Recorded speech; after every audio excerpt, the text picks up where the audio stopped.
Hello, Sofa Squad. How is everybody? I hope y'all are doing well. Before we get started, as always, y'all drop a one if you can hear me. Because if you know me, it is very on brand for me to talk for 20 minutes and not have the volume on. So, anyways, let me know you can hear me. And we are going to begin our fun little journey tonight. How is everybody doing? One. Thank you, everybody. All right, cool. So, hello, everybody. Welcome back to the sofa. Welcome to the sofa if this is your first time. Now, also, and hello, everybody, for the replay crew. Hi. So, look, this is the podcast channel. So if you're new to all this is not the main channel. The other one is in the description. So go sign up for that. It has more edited videos, that kind of thing. This is a channel where we go live, we talk about stuff, so on and so forth. Also, that being said, today we're going to be talking about Gypsy Rose, the docu-series, the 6-part series. I ripped through it in one day.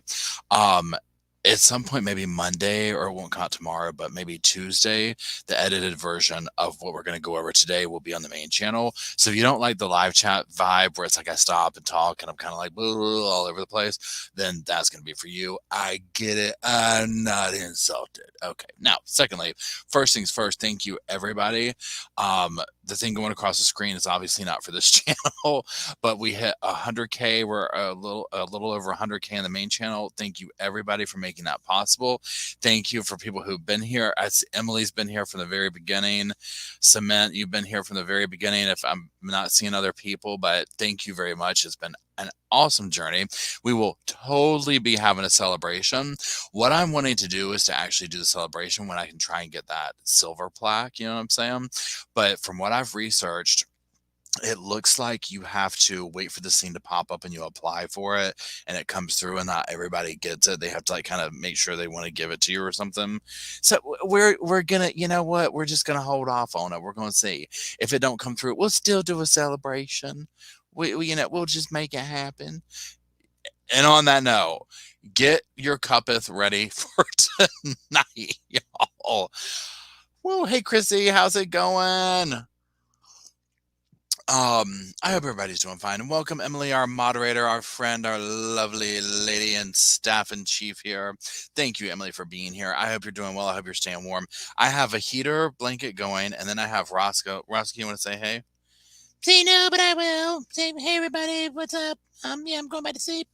And I'm actually too hot now. It just hit me. I'm having a hot flash because all the fans are off. Ooh, mama jama. So, anyways. But yeah, it's freezing here in North Carolina, y'all. Oh my gosh. So this is how we're going to do this. I have my phone right in front of me. I watched all 6 parts of the series and literally went through and just made notes throughout. Okay. And again, I'm just going to do it like the main video, or the video that will come out, the edited one. I'm going to read this little bit right here that I put together. It's just like a quick overview of the case. If you watch my other stuff, then you know that's kind of how I do it. Just a quick, like, this is where we're at. And then I'm just going to go read through my notes that I made on it, and we can talk about it.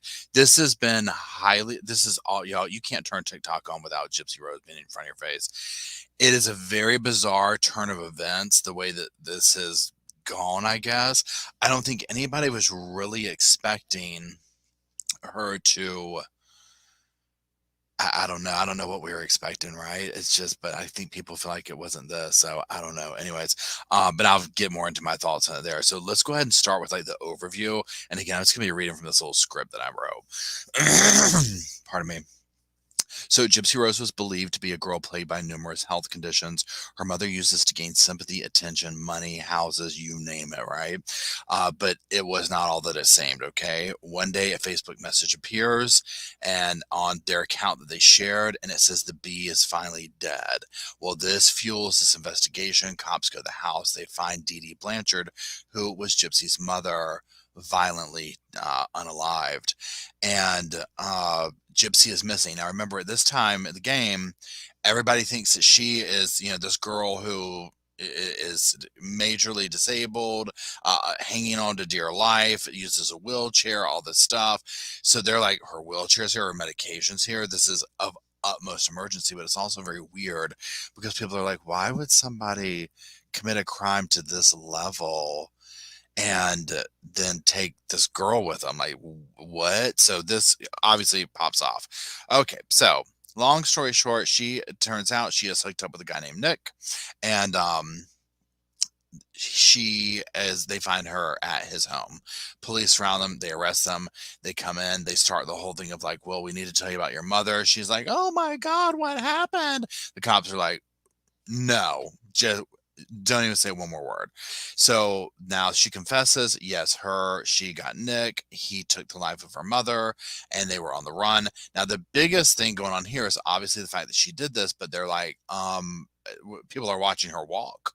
You know what I'm saying? And they're like, what? And so this whole story unearths about the abuse that she suffered at her mother's hands, that she, was a victim of Munchausen by proxy. Her mother it was very bad. So she cuts a good plea deal. She gets 10 years. The prosecutor drops it to second degree for her. She gets to go off, get the lowest sentence. And then, what do you call it?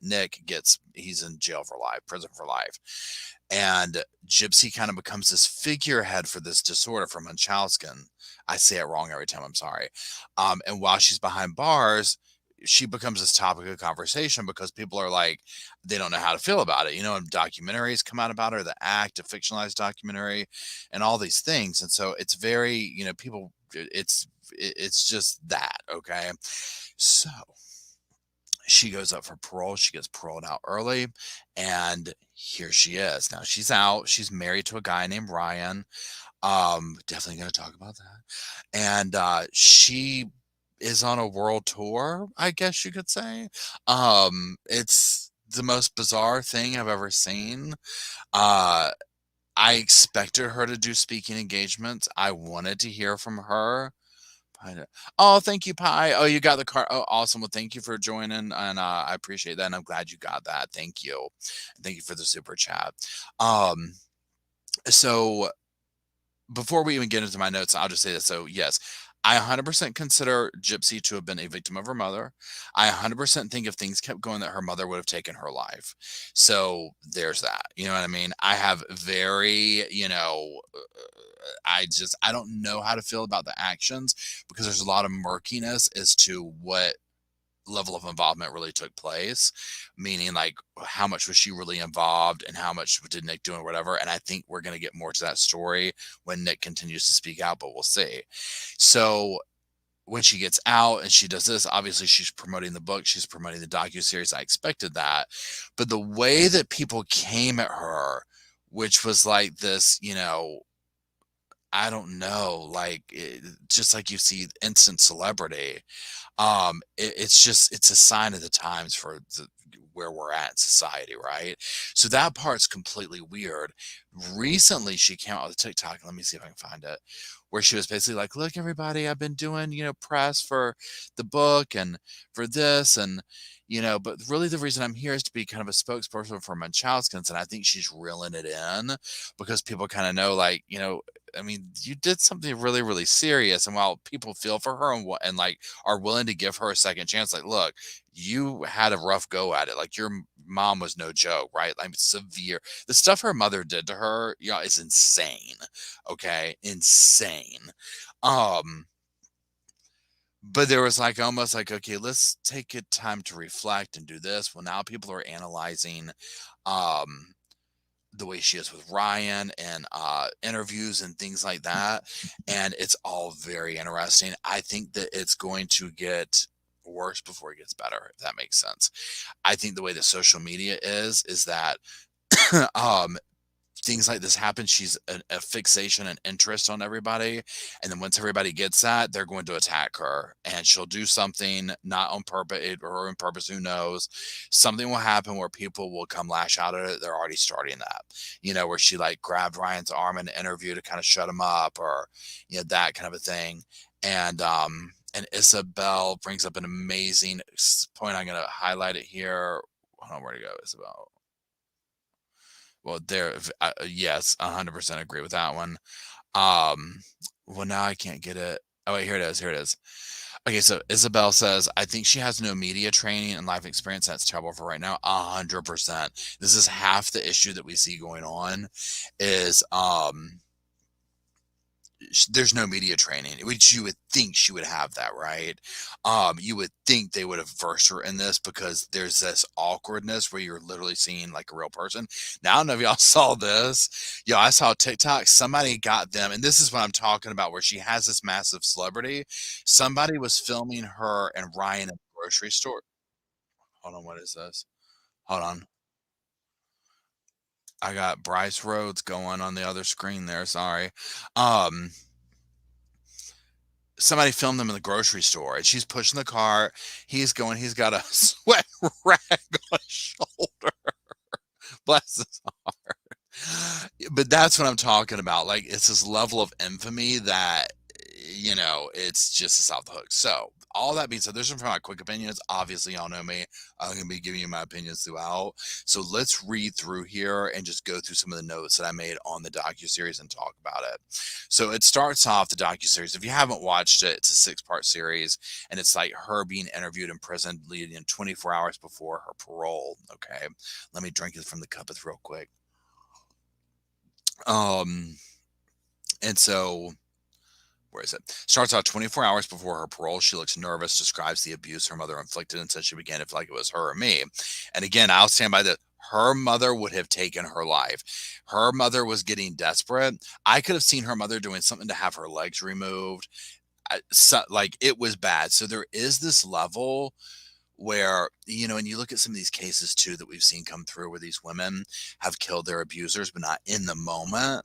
You know what I'm saying? And they do like 20 years in prison and then they get the charges overturned because they finally look at it in this context of, you got to get away. You know what I'm saying? And I feel like that was at play here with Gypsy, where that was kind of taken into that with her sentencing, with her getting paroled, and that, because we'll get to this towards the end. I don't know if I have time to get all the way through these notes because this is pages and pages, but towards the end when she's talking about going to the parole board, she was so afraid they were going to ask her about the crime and all that kind of stuff, and what they asked her is what life was like with her mother, and then they paroled her. So I mean, this is major. And Wiley, I drink coffee from my cup and it's decaf since it's nighttime. Good to the last drop. Okay, so says her end goal of everything she's done in that facility was to get paroled. She only had that one parole hearing, and that's it. So it was like the 7-year mark, or you stay another 3 years or something like that. Christy Blanchard, the stepmom, is interviewed. It says Gypsy doesn't remember not being under lock and key by Dee Dee. Gypsy had never heard of Munchausen by proxy. Rod Blanchard, her dad, is interviewed. Now that Dee Dee is gone, he says he has a fresh start with Gypsy. So she was supposed to be getting out before she met Ryan and kind of meeting or I'm sorry, moving in with the parents, the dad, the stepmom, and kind of doing this, which personally, I go both ways. I mean, she needs to have her own life, right? She's her own person. I think it would have been best for her to have done that and maybe not gotten married, but I also get it. She's wanting to venture out there on her own. We'll talk about the relationship here in a minute because I just don't think in her scenario, getting out, being married was probably going to be the best thing, but it probably also made things very easy for her in many ways. But I mean, can you imagine? Like, she's never had the experience of actually dating, right? Like, let's go ahead and just say we don't really consider Nick or Ken. Ken was her ex in prison. I mean, come on. So, anyways, Gypsy says this. Gypsy says her mom taught her to lie and manipulate, but that's not her. Now, this is a thing that's been brought up. I've seen a lot of comment sections and content where people are like, talking about it. By default, if you grew up under DG's lock and key, you would know this is what you knew. Life was a scam. Life was a grift. A grifter's going to grift, right? A scammer's going to scam. So that's all Gypsy saw and knew. So this is pre-programmed into her brain. This is why she even says later that it was good that she went to prison, that she can't imagine going from that to freedom. Like, it would not have been good at all, right? So I'm hoping that while she was in prison, she recognized this because she's openly saying it, right? Like, this is, pardon me, this is me, or I'm sorry, this is what I learned from my mother, but it's not me, right? And so I think she's going to have those tendencies because that's all she would have known. It's probably going to be a lifelong thing for her to get over that. So, anyways, uh, they ask, they ask her, do you think your mother loved you? And Gypsy says, this is so insightful. And these are the kind of nuggets I want to hear from her. She says, I think she loved me in her own way. She says that as a child, I think my mother loved me, but not when I grew up. And I think that's so heavy and such an appropriate thing for this, because when you hear, let's say, circumstantial evidence, eyewitness evidence from, people who knew them, family members, this was the vibe, of almost like keeping her this baby, keeping her, I mean, she was making her wear a diaper when she had that time of the month. So she didn't know what that was when she went into prison. She didn't know what female hygiene was. Somebody had to teach her. Okay. This is like, what, 19-year-old going to prison? She's like, I just wore a diaper.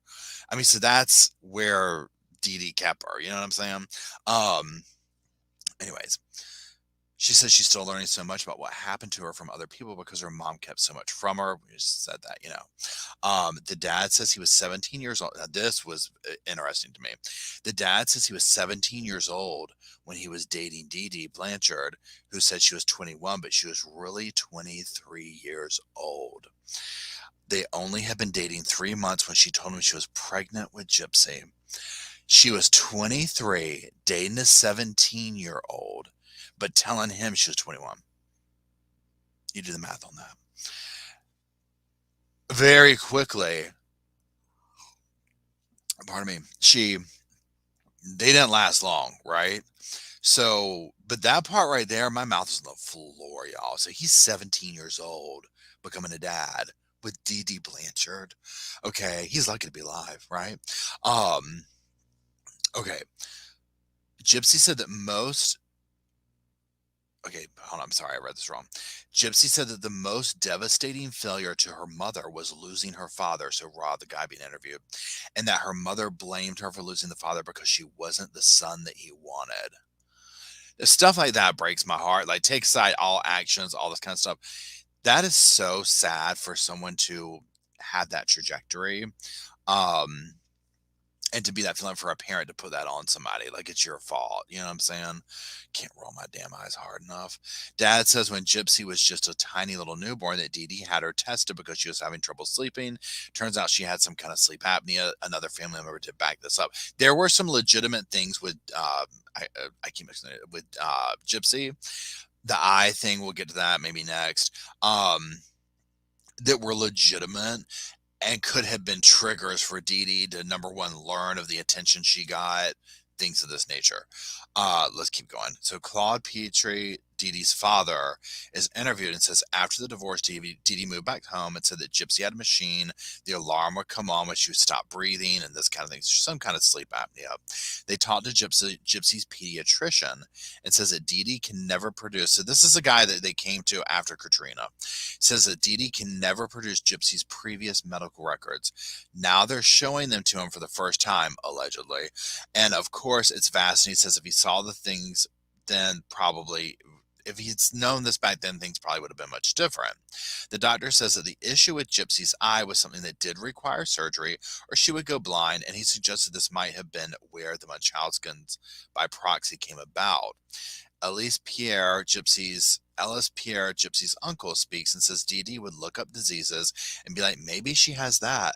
So when the family members are talking about these younger years of Gypsy and Dee Dee, obviously being the mother, you can see this trajectory of situations going down south, the things with, natural conditions with Gypsy. Now also, I mean, if you had kids and stuff like that, kids, stuff happens to them, right? You know what I'm saying? Like, this is a normal thing. Like, kids are going to the doctor all the time. Like, it's just not all the time, but not like this. But you know what I mean? Like with newborns, stuff like that, there's just stuff going on with them. And so if you have legitimate things like with her eye or sleep apnea or whatever she had, mixed in with a broken vessel of a human being, of a mother, Dee Dee, you know what I'm saying? And then quickly probably learning and correlating, oh, I get attention. You know what I'm saying? Like from this situation. Um, okay, where are we at? Okay, it was time for Gypsy to start school, and Gypsy's stepmom says that she doesn't think she was even able to make it a year before Dee Dee pulled her out, and she told her that she pulled her out because she was afraid they wouldn't give her a medication correctly. Dee Dee homeschooled her, but that never really happened. So, I mean, this is the other thing too. She, meaning Gypsy, is essentially, never schooled. She just knew the little tiny world that her mom made for her. And again, when you're growing up, you live in the world that your parents create for you. You don't really know it to be different. And then you have that one day, I mean, if you remember your own experience, you start having these things where this realization of, oh, wait a second, you question, why did mom say this? Or why did dad say that? That type thing. So anyways, where are we at? Gypsy recounts getting in a motorcycle wreck on her grandfather's motorcycle and how her mother made it out to be this huge, big deal, way bigger than it was. Gypsy says that her knee and leg had gotten scraped, but her mother had her in a brace, which then escalated to Dee Dee making her use the wheelchair. Gypsy said her mom was her best friend and she trusted her, so she didn't question her. So this whole slow decline of, up, you're this, up, you need to use the wheelchair, and we're putting you in that. I mean, can you imagine forcing your child into a wheelchair? I mean, anyways, Gypsy said when she first entered prison, everything was fun. This is sad. Everything was fun to her. It was the most freedom she ever had. She reminds the audience that when she was young, her mother controlled every single thing about her and her body. And she'll talk, I don't know if we'll get to it at some point, but I'll just repeat it if we do, and if I forget that I've already said it. But she talks about, like, the first day I went to prison and I got to go out to the picnic tables. I mean, she was like, I don't ever want to leave. I mean, this is amazing. And that is so sad, y'all. And that's the part where it's these torn feelings where I'm like, my God, I mean, but like, look at where she came from. Her mother had her under lock and key, literally. Please hold.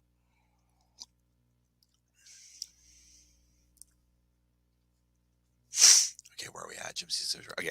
Bobby, who is Gypsy's cousin, speaks. He said they all knew the wheelchair stuff was BS. Now, one thing you do hear from in this docuseries is a variety of family members, some of which they explain more in depth how Dee Dee was able to pull the wool over their eyes, if that makes sense. Because your natural question would be like, why didn't somebody say something? And like, this dude doesn't go into too much about, like, it's like, if you knew that, why didn't you say something? Whereas you get a little bit more intel from how Dee Dee was able to manipulate everybody and keep everybody like in the, not knowing things. Because one thing that she would also do that kind of kept things going is she would have excuses. So it might be like, oh no, well, she can't, like, when, say, the wheelchair thing, like if somebody close to them saw her, she was jumping on the trampoline, we'll get to that. It's like, well, she has to be careful because of. And if you saw the act, they redid this. We'll get to here because the reality was that it was actually, she was jumping on a trampoline when the mom came home from a party and she lost it. And the act they depicted as Gypsy has a piece of cake, and the mom comes home and sees that, and she gives her an insulin shot and rushes her to the emergency room, which she's not allergic to sugar. But to the mom, it's like everything's an excuse to create these big medical situations. So there's that. Let's keep going. So Gypsy says she was fully aware that she could walk, but she was afraid of losing her mother's affection. Gypsy said that when she would do things her mother didn't like, this is powerful, her mother would then favor the cat. She would give the cat praise and love and then look at Gypsy with a snarl. Can you imagine? Withholding love, number one, it's like, it's weaponized love, right? um you're a kid, so as a child you're wanting to please your parents, and if what pleases your parents is pulling this charade off and sitting in a wheelchair, I mean, it's just, seriously. And then for the mother to sit there and use that to be like, I'm gonna pet the cat and be nice to the cat and just cold shoulder Gypsy. I mean, come on. You know what I'm saying? Like, seriously, can you imagine what a tiny world she lived in? Okay. Family member cites an example of one time. Oh, here we go. Here we go. This is what I was talking about. The family member cites an example of one time there's a party, there's a trampoline, and when Dee Dee left, Gypsy's like, "Can I jump on it?" And they were like, "Sure." So they let her up there, and she was jumping and having a good time. But as soon as she saw her mother return, she dropped down like she couldn't walk. And then her mother got super mad at everyone. It was like, "She's crippled. Don't you know that? She can't be doing stuff like this." Uh, so on that note, that's kind of what I'm talking about, right? Um, that's where, you know, it's the whole thing is just it's and then you sit here and wonder, like, as a family member seeing that and that alarm, you know what I'm saying? Like, oh my God, what does one say? Um, what does one do when you're in that situation? Because just think about family situations where, people don't want to interfere with so and so. I mean, it's this very awkward, bizarre set of circumstances going on, because like this, it's like, your cousin, your aunt, your daughter, whoever is saying that my kid has to be in this wheelchair, and it's like, girl, she was jumping on a trampoline 5 minutes ago. And a psychiatrist was on the show, like narrating through, like they do whatever, and was like, look, the child becomes, they want to please the parent because the parents are caretaker. That's all Gypsy knows. She's like, mom's my best friend, mom puts a roof over my head. She doesn't understand the dynamics of what all is going on. So all she knows is the cat gets love and I get in trouble when I get out of the wheelchair. You know what I mean? And so, but as a child, you end up playing into the fantasy of the parent with this. It was very fascinating, that dynamic of it. So anyways, let's keep going. Okay. The stepmom and dad recount how they tried to be more involved with Gypsy, but the mother kept them from it. She cited an example where she would ask Gypsy, "What do you want for a birthday or Christmas?" And Gypsy would be like, "I only want love." But then Dee Dee would get on the phone and like list off all this stuff, like expensive stuff. You know what I'm saying? Like, oh, I want, Disney this. She wants Disney this, Disney that, whatever. That kind of stuff. So, after Dee Dee's mom passed, she became more devious. Family members said that she bounced around from projects to projects. She was wanted for writing bad checks. She ran up credit cards in her mother's name and basically started scheming and plotting. So all this kind of stuff starts to happen. And again, remember, you have this going on. You have the legitimate health concerns with her eye, with the breathing thing, and before that. So you see where it was all going, and again, probably a very unwell person to begin with. Thank you, Lynette. I appreciate it. Thanks for being here. Thanks for the super chat. Um, Gypsy says the best memory she had in her. Oh, here's we go. Uh, Gypsy says that the best day. I'm sorry. Let me start over. Gypsy says the best memory she has in her life was the day she got to prison. She got to go out to the picnic tables and realize she was free. I mean, come on, you know what I'm saying? Um, at one point in New Orleans, Dee Dee gets in a car wreck. Her foot's really badly injured, so the grandfather has to take Gypsy home and take care of her. He says that she ate normal, she played normal, she was really close with the grandfather, and then it all changed. Gypsy says she's been in therapy in prison and likes it. Gypsy says, okay, now here's where we're getting to some essay stuff. So if this is triggering for you, this is not the part for you. So that's what we're getting ready to talk about. Please hold. Okay, so Gypsy says she was being essayed by her grandfather when she was living with him. He denies this, though. He says she was the one trying to touch him and he'd stop her. That sentence right there that he said, I don't know about that. They tell Gypsy, though she says she wants nothing to. Okay, they tell Gypsy that he's denying this. You know what I'm saying? Um, and she's like, I don't care. Like, I don't want anything to do with him. I know this happened. The uncle says he doesn't think that this happened. That was something her mother put in her mind. But throughout the thing, there'll be things that Gypsy will say that you can hear the way she's talking. Thank you, Melody. I appreciate it. You can hear the way she's talking, and you're like, yeah. I don't know if that really happened or if the mother told her. This is one of the things that she is adamant on of, no, I know this happened. You know what I'm saying? So do with that what you will. I wasn't there. But again, And I don't know what case I was listening to recently where the perpetrator was using that line of, oh no, but the kid was doing this to me, and and it was so weird, creepy, just gross. Anyways, so I don't know about that. What's there with that? I never got a resolution out of that. That's what I'm saying with the documentary, other than Gypsy said it really happened. Gypsy says her stepmom Christy is the mom she wished she always had. Gypsy told her grandfather that another thing here, Gypsy at one point told her grandfather that when he was at work, Dee Dee, her mother, would take Roundup and put in the food she was cooking for his wife. Now, the wife died. Y'all, anything's damn possible with Dee Dee at this point, okay, y'all? I mean, I believed it. I was just like, okay, but again, I wasn't there. I don't know. So do with that what you will. Okay, so moving on. Gypsy got her education in prison. She wants to show she's a survivor. She can make it her own. Gypsy said her mom told her the dad was abusive to her, but she knows that never happened. That was one of the things where it's like her mom was telling this about her dad. And later on, she does sit here and say that she wants to talk to her stepdad and like basically ask him questions about like what's real, what's not, whatever. And Dee Dee's brother said Dee Dee's brother said that she was his mom's favorite. He said that she had a heart murmur and his mother would protect her from doing things like she wouldn't let her go outside and play a lot. And he wonders if this is where she could have gotten the whole thing about getting second attention. And this is again what I'm talking about. Thank you, Canvas and Crime. I appreciate it. This is what I'm talking about in the context of you see all of these things, this trajectory from when Dee Dee was young, right? Like stuff like this of like, hey, wait a minute. You get attention for this, you know what I'm saying? But that's just, I mean, I don't know. I mean, I'm no therapist, you know what I mean?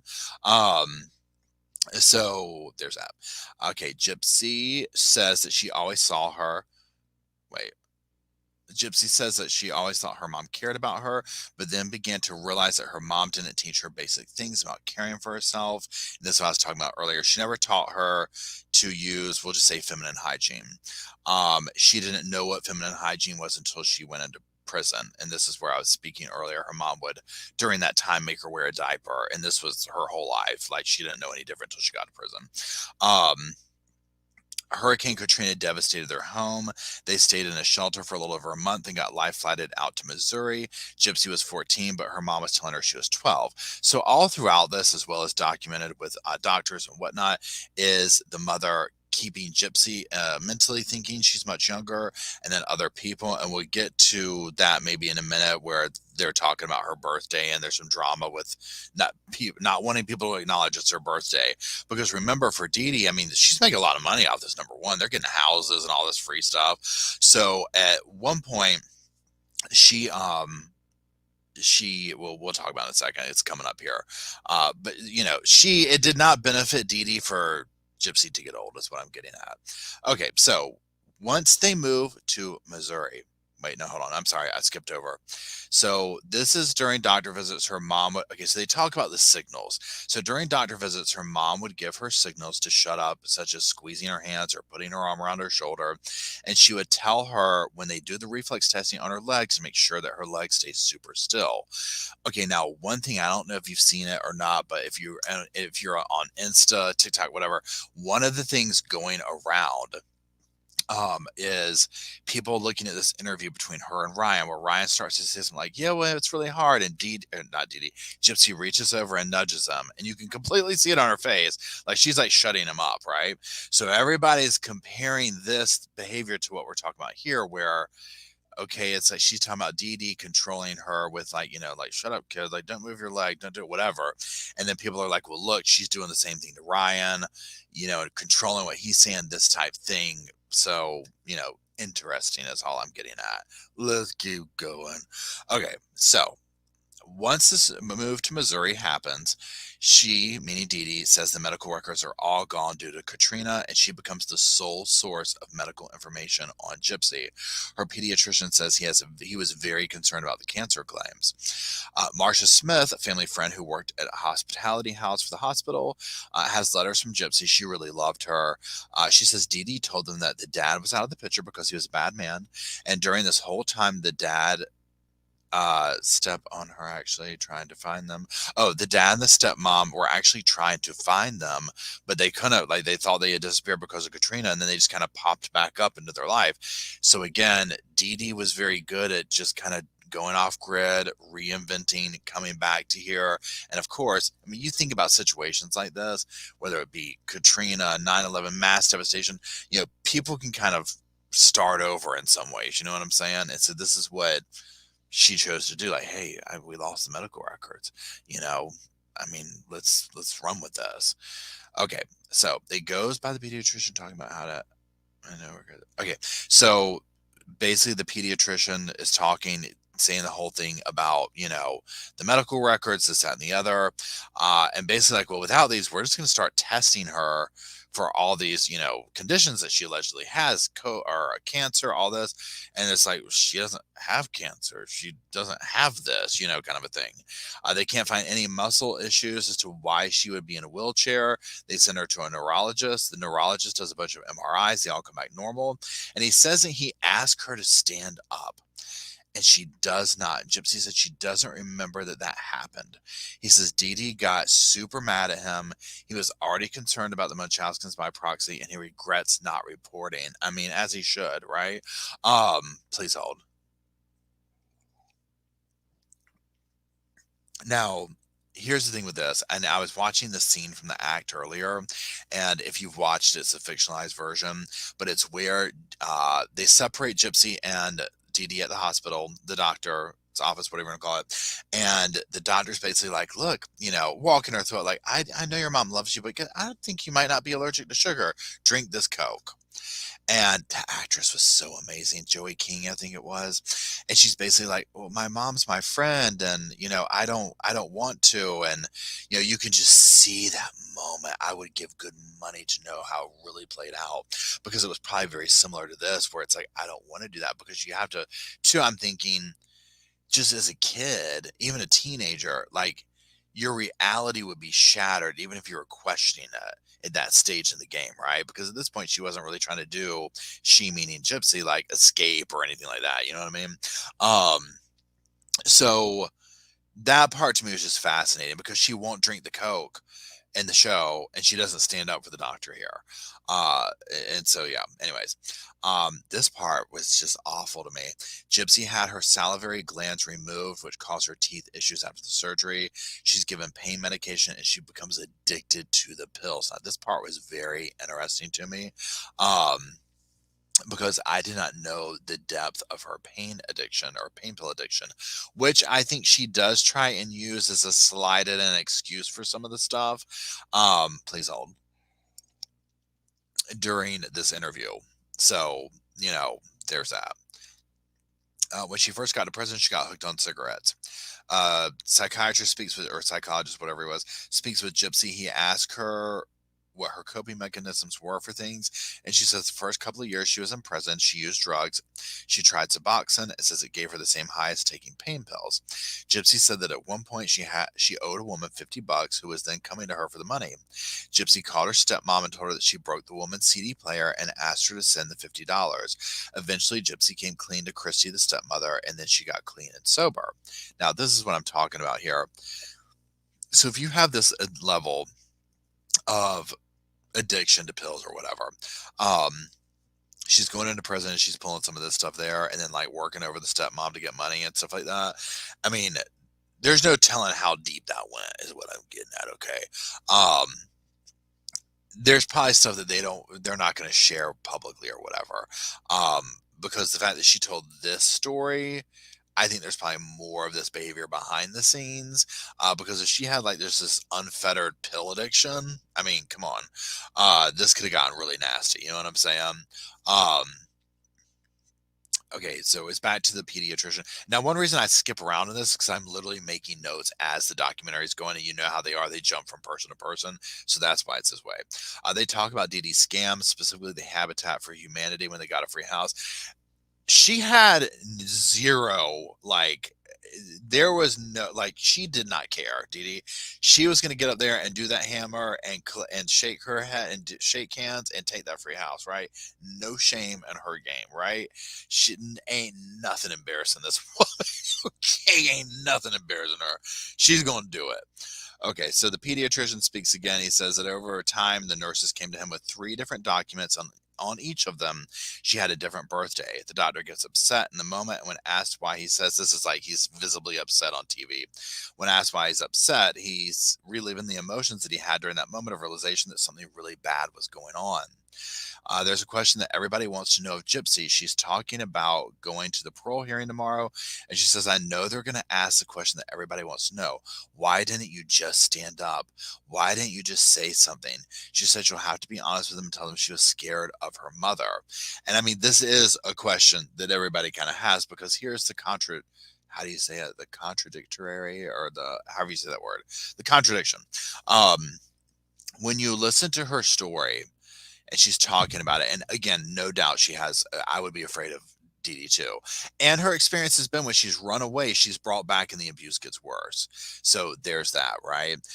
But she has the wherewithal to get on the iPad, to do this kind of stuff, to create the secret life, to arrange bus tickets for Nick to come into town, and all this kind of things. So that's where, I'm sorry, people are curious about this, like, well, why didn't you? I can get why she didn't stand up, you know what I'm saying? Like in the thing, or when she was under the care like that, I can get that. But, a lot of the stuff I'm seeing is like, well, why didn't you do ABC instead of DEF, in the moment? Kind of a thing. And Woman of Steel says, I don't think anyone would have believed her then. And that's what some people say, because they're like, what it reminded me of? Jody Hildebrandt, when the victims of her talked about how she had gone to everyone around their circle and lined it up for them to be like this thing that they weren't, so that when they went and accused her of whatever, she had already done her homework. And that's what people said that knew them. It's, they were like, they had kind of like, Dee Dee had kind of painted Gypsy to be this certain way. And they're like, so if they came to me and said, if Gypsy came to me, I don't know if I would have believed her, because I already thought that she already had these situations going on. You know what I'm saying? That Dee Dee had already, convinced me of. 100% get that, right? Okay, so totally get it. Let's keep going. So it switches back to the doctor, and he talks about switching the birthdays, and he calls DFS, Department of Family Services, and he says that he's afraid that this child has been kidnapped. And so they do an investigation, and Gypsy said she remembers when they came to the house, and Gypsy says they separated her, and they asked her, like, do you have bruises? Is that really your mother? Things like this, right? They heard her in the other room telling her mom, well, no, she hears them telling her mom to shut the F up. And Gypsy says that this time she was really close to her mom and believed that what her mom was doing was the best thing for her. And so she's like, I just wanted to go. So I'm telling them everything's fine. And eventually they leave, and they never followed up. I mean, we see this how many times with children cases and stuff like this. I mean, it's just, it is what it is. I mean, which is heartbreaking. Okay, please hold. Let me get us up. Oh God, oh gosh. Okay, there we go. Okay, so then the pediatrician says he asked for Gypsy to be brought back in, and he point blank tells Dee Dee, I was the one that called the Department of Family Services, and then asked her to step out so that he can talk to Gypsy alone. When he basically asked Gypsy, do you need help? She's like, no, I love Mom. She loves me. And she says that even though she said he still didn't, she says that even though she said that, he still didn't feel any better about the situation. So that's what I was trying to say. He's like, even though she told me that and like reassured me, I still felt really, really bad about, like, it didn't feel right. Gypsy doesn't remember any of this and says her mom kept her on lockdown even more after this. Okay, here's the thing I was talking about, the birthday here. Thanks, Pokey. I appreciate the super sticker. Dad is on the 18th birthday. Dad says on the 18th birthday, he calls to wish her, Gypsy, a happy birthday. And Dee Dee's like, no, you can't say that. Like, she can't know she's 18 because she's thinking she's 14, and I'm like, Seriously, Jesus. I mean, come on. Um, who does this, right? Gypsy says her mom got the leukemia. Okay, it goes into some things here. The mom got the Leukemia Society to gift her a laptop for Christmas. Her mom thought she was going to look at very adolescent things like Disney and Barbie, but Gypsy says the first thing she did was make a Facebook account behind her mother's back and start talking to people. I mean, a teen is going to teen. It doesn't matter what. Shock. I mean, thank God she did, right? Cannot believe Dee Dee would have let her have a computer. Cannot believe that. Okay. Gypsy talks about meeting this first dude. We're talking about Ken at this point, her ex-boyfriend. Or no, I'm sorry. No, I'm sorry. Scratch that. That was the present ex-boyfriend. I can't. We'll come to this one in a second. Gypsy talks about meeting this first dude at some kind of sci-fi rom-com convention and how the relationship was and how they would talk about movies and stuff. But there's also a you know what charged vibe going on. She talks about when he was like, I'm on parole, and she was like, I didn't even know what parole is. That's kind of ironic. Hold on. Thank you, old soul. And let me just read your thing. People forget that once you got the power of attorney, Gypsy couldn't have run away anymore, even as adult. Yes. Yeah, 100% old soul. Old soul says, don't forget, well, hold on.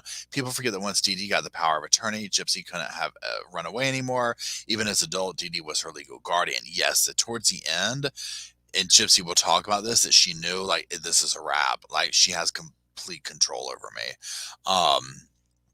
Okay, so Gypsy is shocked when she learns her. Wait, hold on. Let me read this. My writing. Her real Gypsy tells her that she wants to. Okay, Gypsy is shocked when she learns that her real.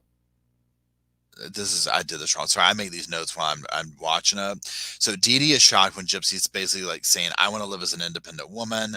She wants to find love, like all this kind of stuff, like what you would expect, right? She's, been on the internet. She's seeing what the world is in that way. She wants to, whatever. And she wants to run with this dude, but her mother's like, you're never going to find love. And she ends up chaining her to the bed. Okay, we're moving on to another thing here. And Gypsy says that her mother told her flat out, there's some things you'll never be able to do. And now Gypsy's determined that after my release, she says, I want to have my own place, my own car, my own money. And she says that this part was interesting. She said that her mother did everything, cooked, clean, and now has a sense of security that she has to rely an insecurity that she has to rely on everyone around her to do this stuff and do it correctly because she just never did. Now, this is one thing that I've seen where she would start talking about things like, well, I ran off and we got to Nick's house and I was like, oh, well, he's living in his mom's house and I left, this situation for that and this. She had this, and I don't know if she's still this way. And I can see why, because she was under somebody's care, but it was a complete mentality of everyone around me needs to take care of me. You know what I'm saying? Like that kind of a vibe. I also wonder, now I don't know if y'all were aware or know about, you drop in the comments if you were, the Taylor Swift, conspiracy thing or whatever. So, Gypsy was coming out on social media when she got out of prison talking about, I want to go to the Chiefs game when I get out. I want to meet Taylor Swift. Well, then all of a sudden, remember her probation officer called and is like, no, you need to leave the state immediately. And everybody's like, oh, Taylor Swift did that because she didn't want to have to be photographed with a murderer. You know what I'm saying? And hey, maybe Taylor has that kind of power. I don't know, but in my mind, I'm thinking, oh, Gypsy's going to be in for a rude awakening if she hasn't already gone through this in prison, because she's used to, getting free houses, getting free computers. We're on the news. We do this. We meet whoever, and now she's going to be out here. And it's like, there's not going to be a lot of, Taylor Swift's probably not going to want to do a publicity photo with you. You know what I'm saying? Like, for obvious reasons. So I don't know. Anyways, let's keep going here. They show a scene. Wait, because she just never did. Okay, wait. Security. Okay.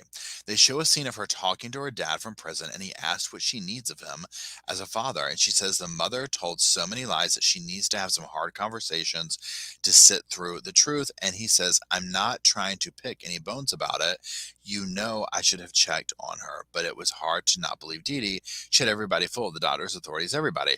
Now, also, too, the the father has this job where he's like out in a boat for like a month at a time or whatever. So he's, doing this and whatever. And again, you know, I have no doubt that Dee Dee was like really good at like keeping things how she needed to keep them. You know what I mean? Like everybody where she needed to keep them type thing. Okay, so this is Gypsy. She finds her Medicaid card at age 15 and realizes she's 19 years old. This is the start of her running away for the first time. She recounts the night she ran over Dan's the dude she met at the science fiction thing. She says once she gets with him, she realizes the dude doesn't even have a place to stay. Her mom wakes up and finds her phone. It had fallen out of her backpack. I mean, my God, that part right there, she was like, oh, seriously. Well, she gets the phone. She goes exactly where he's at, right? Where Gypsy's at. She goes there to the house. Now, this was very interesting to me. So she gets the phone, or she gets the house. First thing, confrontation at the door. Where are my pills? Where's my money?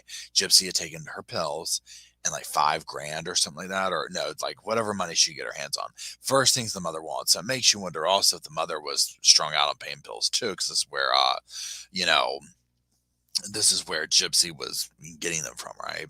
Okay, so where's the money? Gypsy hands them. And mom said we talk on the porch. So mom's like, hey, let's talk on the porch. She goes out there. She's like, look, if you come home, you can see the dude.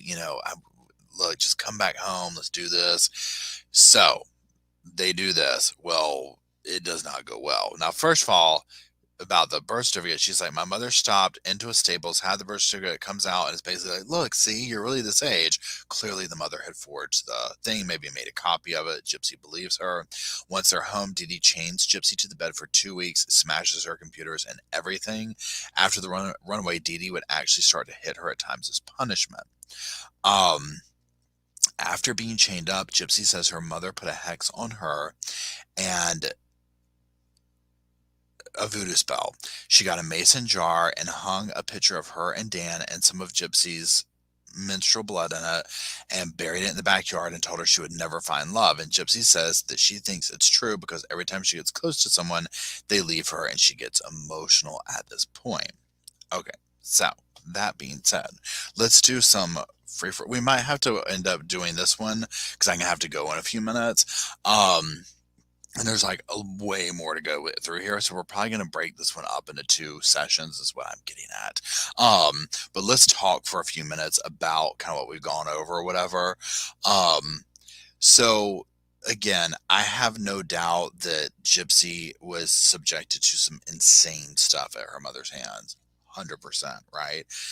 I don't know. I mean, I don't know what that would be like, right? I have no concept of what that would be like to have that kind of medical stuff going. Now, I can look back and I think we all can probably have like these moments of, I remember like when, I was growing up and the first realization of maybe mom and dad are human too. You know what I'm saying? Maybe they don't know everything. And so I don't know what that would be like in Gypsy's situation. That was something this severe. You know what I'm saying?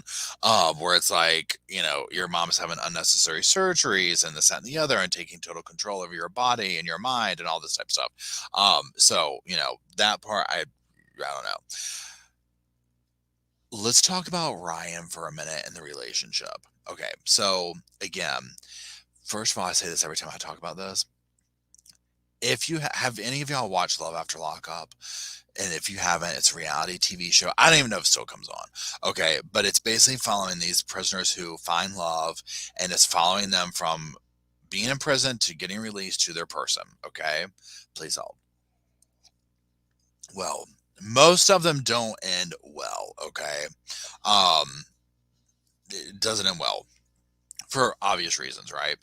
Because these people have been incarcerated, living a certain way, have all this time on their hands, this, that, and the other, and whatnot. Okay, so they get out, and then the world is at their fingertips, and they're married to this person who's helped them transition to being on the outs, but whatever. So, anyways, well, Gypsy's case, she has all that going, but she's also, infamous. You know what I'm saying? And so it's like, she has all that going in addition to. So in the show later on, Ryan goes to meet Gypsy's half sister and her stepmother, and they kind of do the questioning, like, what's your motives and all this kind of stuff. And, um, they're questioning him, and of course, it's what you would expect. I love Gypsy. We have a connection, blah, blah, blah, blah, blah type thing. Um, I'm sure he made the transition for her to get out. Now, one thing towards the end, like, and who knows if it's for drama or whatever, please hold.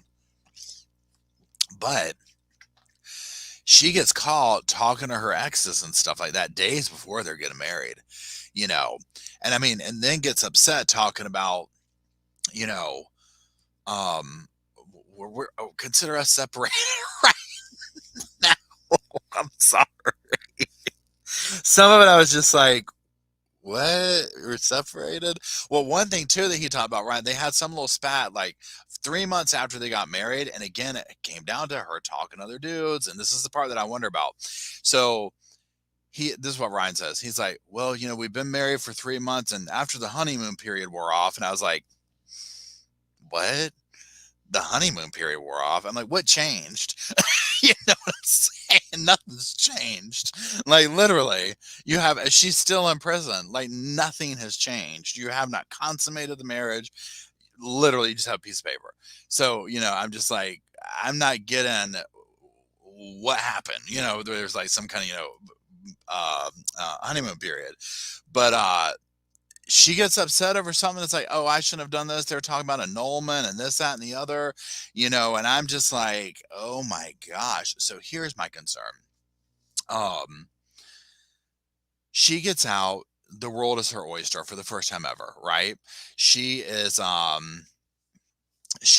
able to, she can talk to anybody, right? And I mean, again, she's doing red carpet kind of interviews and stuff like that. So I feel bad for both of them in this way, because I personally don't think that the relationship is going to really end well, because it's just like you've got the whole world to experience. And again, take all her infamy and her stuff and all that publicity out of it, even if it was just a random inmate getting out and I'm entering this relationship. Well, now you're going to sit here and have to interact and see what this person was like, like living with them and interacting with them, let alone, all the fame stuff that goes with it. So I can't imagine what that burden was like.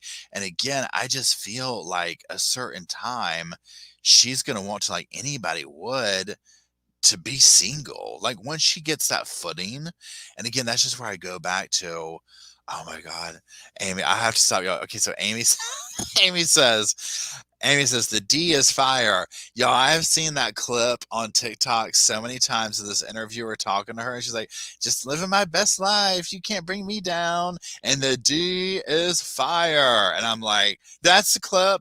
Then I'm like, how did we arrive here? How did we arrive here? Like, this is the part that I was like, can we maybe talk about some lessons learned? And the interview and that I had just as many questions about. I was just like, no, no, and no. We don't know. I didn't know 2024 was starting off like this. You know what I'm saying? Like, remember Tiger King? Okay, this is the thing. Remember Tiger King came out and we were like, what was that? That was 2020 of all years, right? Brought us damn Tiger King. Okay. This year, 2024, brought us damn Gypsy Rose talking about the D is fire, and it's not even January 15th yet. 2024 needs to chill. Okay. 2024 needs to chill. Okay. Period. End of damn story. It's too early for this mess. Okay. Maybe about November we can deal with this. December, 19th, 2024, we can deal with that. No. Okay, absolutely not.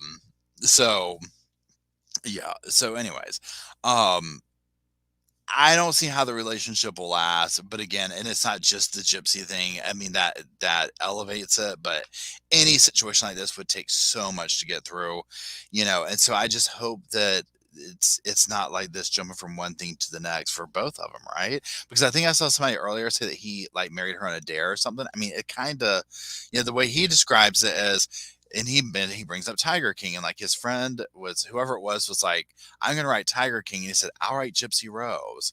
And so then he was talking too, where he was talking about his mom. I said this in the video, I think, but it hasn't come out yet, where he had to tell his mom, like, basically he was like, well, my mother was like, what are you dating Gypsy Rose for? I was like, can you imagine calling your mom up talking about, my mom met somebody new, real nice lady. Getting your mother past the point of she's currently incarcerated. She's like, I'm good. I'm an open-minded woman. Listen, everyone has redemption. What's her name? Gypsy damn Rose. You've watched 10 TV shows about her probably. The mother just flipped over right then and there, like, of all the inmates, of all the inmates you could fall in love with, you find the famous one, right? I mean, come on, y'all. I was like, dude, so look, it is what it is. Here's my thing. I'll say this. I ripped through the documentary in one day. It got torturous at one point, because as much as I like hearing about it, I'm more interested to hear the nuggets, like the human experience. Like when Gypsy was talking about, I felt like my mom liked me as a child, but not when I grew up. Like those little nuances of surviving some situation like this is what I find interesting, like that human element of what makes us human. You know what I'm saying? So this talking about the D is fire and outfit of the day. Person, I mean, obviously I'm not really into listening to outfit of the day type stuff anyways. I get maybe the kids are or whatever, you know what I'm saying, but that just is the part that I'm like, like, do we need to be doing this? Like, isn't there a better, more mature way? That's the word I'm looking for. A more mature way to promote stuff than this kind of stuff. So yeah, there's that. Now, what I want to do next is, and not right now, but I'm talking in general. Now that, because I basically started from the beginning, I was like, I want to see what Gypsy has to say in this docu-series and then go from there and then start looking at these interviews. So I'm going to do a video like on the scripted channel, I call it the big channel, where I'm going to go look at her interviews now and kind of piece together, like, what's the vibe, from start to finish. We start off on, the little View show or whatever she was on, and all the way up to, her trying to quiet Ryan during an interview, because again, you got to wonder, what is it like behind closed doors? At the end of the day, he was already catching her talking to dudes and stuff like that. And the way she talked about Ken's side note, so Ken was one of her exes in prison, and she was like, I would never get back with Ken. I would never be the blonde bimbo that he wants. But the way she said it, I was like, but if you could, you would. You know what I'm saying? And again, part of it's like, well, girl, you've never been a single lady out, you know what I mean? Like, you've never done this, and now you're tied to this Ryan dude, who I'm sure has been very helpful and nice and created a certain relationship while she was incarcerated, but she's not incarcerated anymore. And she's going to have to learn some big lessons, right? I mean, look at where she came, the situation she came from. So anyways, it's just, it's insane. So there's that. What we're going to do is we're going to wrap things down because Paul has to get up very, very insanely early in the morning for a worky poo. And so it's getting actually past my bedtime. But we might do a secondary one of where we talk about the other couple of episodes and go over notes of it, or we'll just, what we could do? We could do another live chat on the interviews. We'll see. We'll see. The next thing I'm watching this week is American Nightmare, because so many of you have hit me up about that. And so oh, thank you, Donna Burrows. I appreciate it. Thanks for the super chat sticker. And we're going to kind of look at that. You know what I'm saying? The American Nightmare, and then go from there. So we'll just kind of play it by ear on that and see. But anyways, next week I've got, oh, thank you, Squinting Cat. I appreciate it. Thank you. Next week, I just recorded the video today on Courtney Clenny and that video with her assaulting Christian at this Aspen ski resort. I was like, throw away the key. Okay, just throw away the key. You know what I'm saying? And then the pre-recorded video of this. So if you want to hear all my thoughts on the whole video, it'll be on the main channel, and it's a long one. I mean, I think it's like an hour and a half or so, but it'll be out next week or something, whenever they finish it. So anyways, that's it. I hope everybody's doing well. I hope you're staying warm. I hope you're safe out there. It's very, very cold. Bring your pets in. Stay indoors if you can. If it's not cold where you are, well, nanny nanny boo boo. You know, we are ready for the warm weather. So anyway, that is it. I hope that everybody has a wonderful week ahead of you. And thank you for being here. And I shall talk to you all soon. And that's it. Y'all take care. Thank you. Thank you, Emily, for holding it down. I greatly appreciate it. Thank you, everybody, for joining. And just again, stay warm, stay safe. I love you, Sofa Squad. And I shall talk to you later, alligators. Everybody have a lovely, lovely, lovely little evening. Hasta la vista, babies.